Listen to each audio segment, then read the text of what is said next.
Here we have Melbourne with a 2-game margin over West Coast, who play today and should get it back to a 1-game margin. St Kilda, Hawthorn and Collingwood in the 5. But the Hawks under a bit of pressure. Essendon play Footscray today, a most important game. If the Bombers win, they go into the 5. Footscray's percentage probably would keep them out. Fiery fashion. Rodney Grinter in all sorts of trouble here right at the beginning. And on it went. Here's a good goal by Tony Campbell. Excellent goal. He's been in and out of the Melbourne side.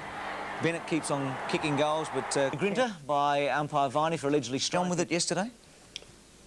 Well, I think that Melbourne were just far too strong for them in the first part of the game, but they don't give up, Richmond, and they've certainly got great heart. But unfortunately, their skill level just lets them down a little bit. Although in the third quarter, they really did apply a great deal of pressure to the Melbourne side. Melbourne, I don't think that they sort of went under a little bit, but I think they might have just eased a fraction.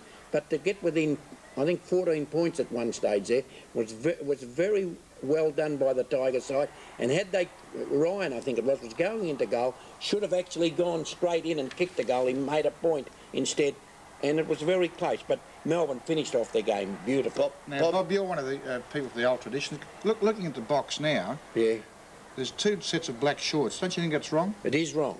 There isn't anything wrong there. Bob, You're keen on asking questions about psychologists and psychiatrists and people that might be able to give players motivation. Do you really think that there's a big difference in the skill level between Melbourne and Richmond?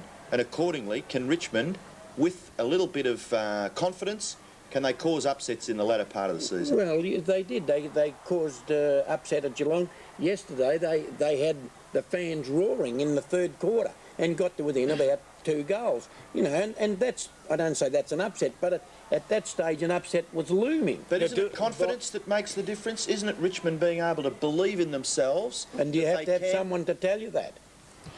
Bob, well, do you have to have someone to tell you that? Bob, the value of a full forward. I don't want to plug the forwards, but they both played very well. Bennett made a big difference to that Melbourne side. Bennett certainly has made a difference, because not only is he a good player and a good kick, but he also now becoming a teammate like Dunster. He gave 3 or 4 goals away yesterday. It was excellent. Bobby, do you think that Richmond are overdoing the unsettling tactics of the opposition? They seem I think they were a bit strong yesterday. Yeah, it's they interesting do get into it. Because before the ball was bounced, Andy Goodwin went down, shook hands with Bennett, sorted him out to actually shake hands, shook hands with him, and then started to push and shove. It was unbelievable.